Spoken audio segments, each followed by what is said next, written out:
Oh, I'm on camera? You are on camera. Okay. And explain who you are and what you're doing. Okay, I'm Jenn Harris. I work in web features, and I'm going to create a new blog post in P2P.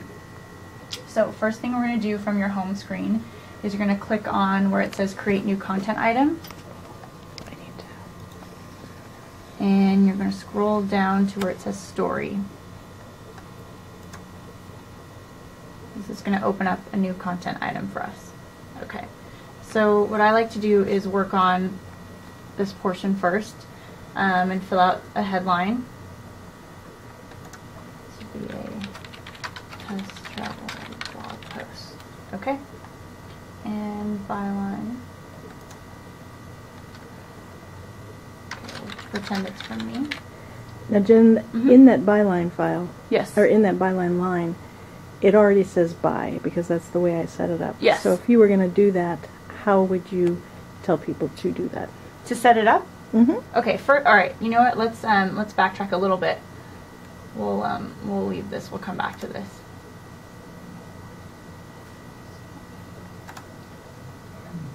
Okay. So first we gotta set all the settings so that it'll make it easier for you every time you blog. Certain things can be automated, so you don't have to worry about them.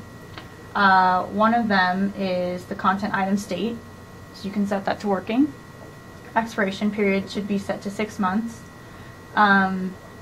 Slug preface is if you know you're going to be blogging for one of the blogs a lot, I would put that slug format in there so you don't have to do it every time. It's easy to forget. So since your travel, we have LA-TRB. And then for byline, that's where you can put in by, or if you know you're not editing other people's work and it's only going to be you, like say I only, do blog posts by me, you can fill in your name too. But it's easy just to have by, just in case you have someone else's work in there. You can also set up a footer for your post. So like at the bottom of your post, say you want, you always tell people, hey, follow me on Twitter with a link to Twitter or Google+. That's where you can fill this in right here. And this will show up, and you can make that a link to your Twitter feed. This will show up at the bottom of every single blog post that you create. So that's a handy tool too. Okay, so once you set all of this stuff up, you can save it, but since we already have it saved, we don't need to. If you wanted to save it though, you could just scroll to the bottom and click save right there. Okay, so now we're going to go back to creating the blog post from our home screen. So just like we did before, we'll just do create new content item and scroll down to story. Okay, so let me give it a headline. Test post. Don't need to worry about alt headline, subheadline. We'll pretend I'm writing this. Okay. You also don't need to worry about the title line unless you want to say, we use it for restaurant critic or fashion critic, so you can do that if you want. Don't need to worry about the date line. And the date, unless it's timed for another time, I always hit now, just so that it shows up at the top of the blog when it goes live. Most of ours are timed. Okay, so if they are timed, you just want to make sure this time matches the time that the publish date, the time that you set it for. So after we've filled out this story details, we can move over to the metadata box. So we're going to usually want to edit the slug. See here how we set the setting. It already has LA-TRB. We don't need to worry about it.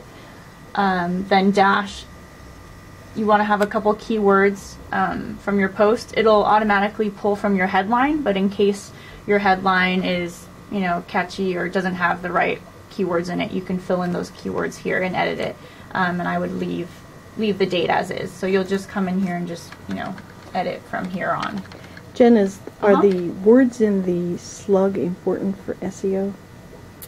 You know what? I'm not sure. They're useful for when other people are finding your content. And I can imagine, because this does go into the URL automatically, so I can imagine it is important because it'll show up in the URL. So I would just put, I always put 2, 3, or 4 keywords in there. So, well, this one we'll just have, say this. I'll pretend those are our keywords. Okay. State should be working, which we already set. Source and owner, we already set, are fine. You're set to 6 months already.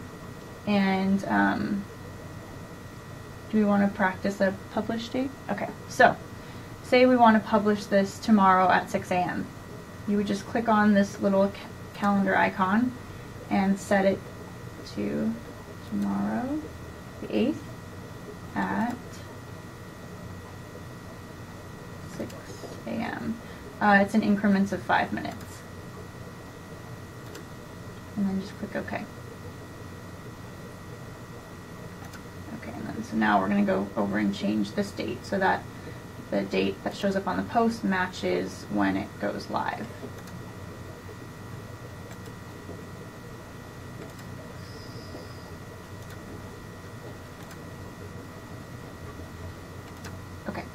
Okay, great.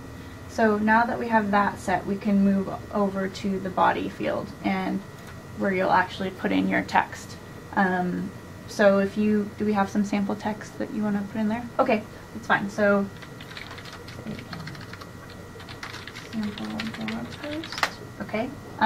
If you need to link some text, all you have to do is click on it and highlight it, and then the little link button will come up, and you can press on that and then copy or paste your link into there, and then click insert, and it'll insert it for you.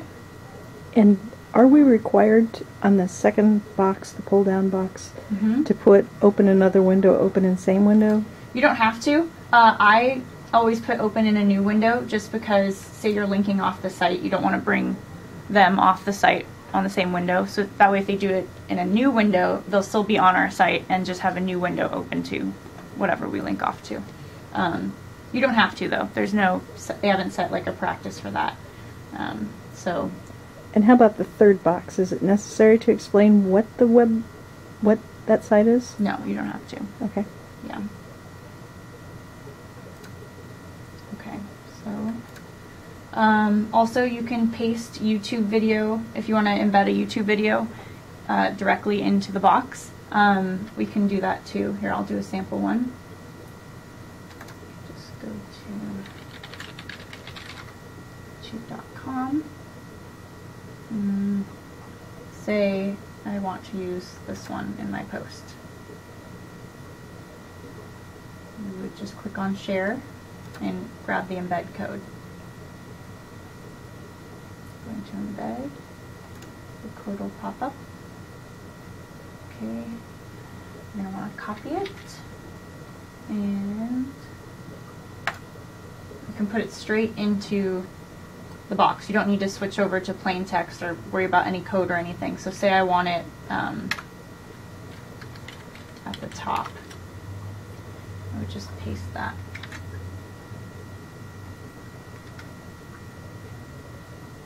No. Okay, there we go. So there's the video. Right now the dimensions are set to 420 wide, 315. If you want to make it full, like the full length, which I think it looks better, it's 580. So the max width is 580. So I would just change this to 580. I always do 580 by 400 because I feel like those dimensions look the best, or they display the best. So I would say that's a good standard to have, 580 by 400. Okay, so now that we have the video, we have some text. We need to say this is all we want in the post. We still need to manually put in the also links. So you just do also, and then 3 links to some other content. Say this is another content item we want to use.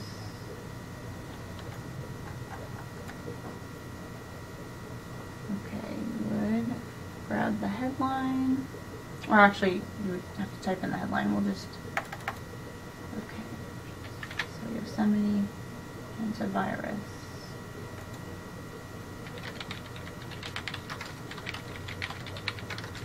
Okay, we'll pretend that's the entire, you'd put the entire headline in. and then you link it, just like we did before. Okay, and you can set it to a new window if you want. Since we're linking to our own content, you don't really need to, but if it wasn't, you could just do open, link in a new window, insert. Okay, and you'll want to have 3 of those. So that's fine. Once we're done with the body field, you can go over to the SEO title and description for it. You don't need to worry about key phrase or these 2. You only need to worry about title and description. So we should be filling those out. If you don't fill the title out, it defaults to the headline. So say the headline is catchier more than SEO friendly, I would definitely put in an SEO title. And the SEO title does show up, so you want to make sure it's something that makes sense instead of just a long string of keywords, and where it will show up is it will show up right here. So see this at the top, and this right here, this is where the SEO title will show up. So if you don't fill that in, it'll just default to the headline. If you do fill it in, then that's where it'll be. So also, so the description defaults to the first paragraph of your post, the first 200 characters. So say you have an anecdotal lead, you don't really get into the meat of what you're talking about, then you'll want to definitely put in keywords here.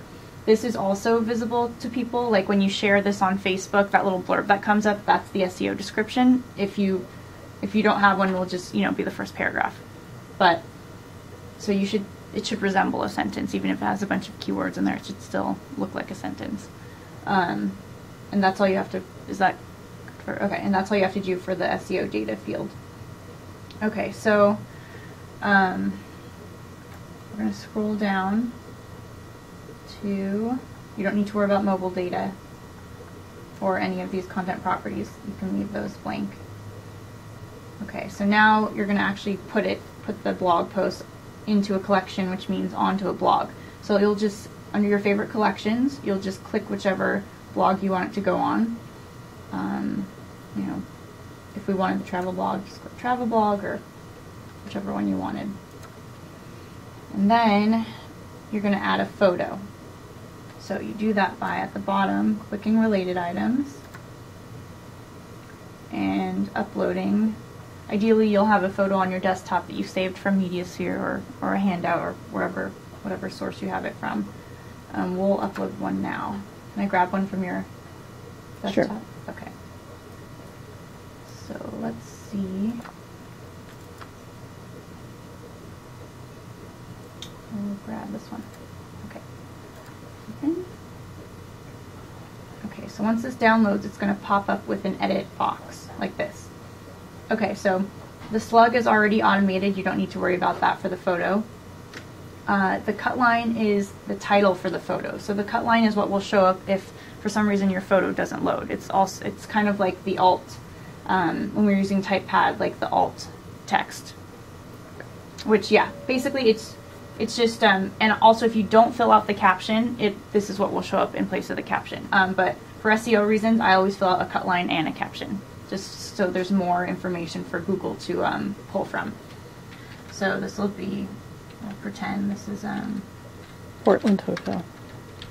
Portland Hotel? Mm-hmm. Okay. Okay. Okay, so then we'll also give it a caption.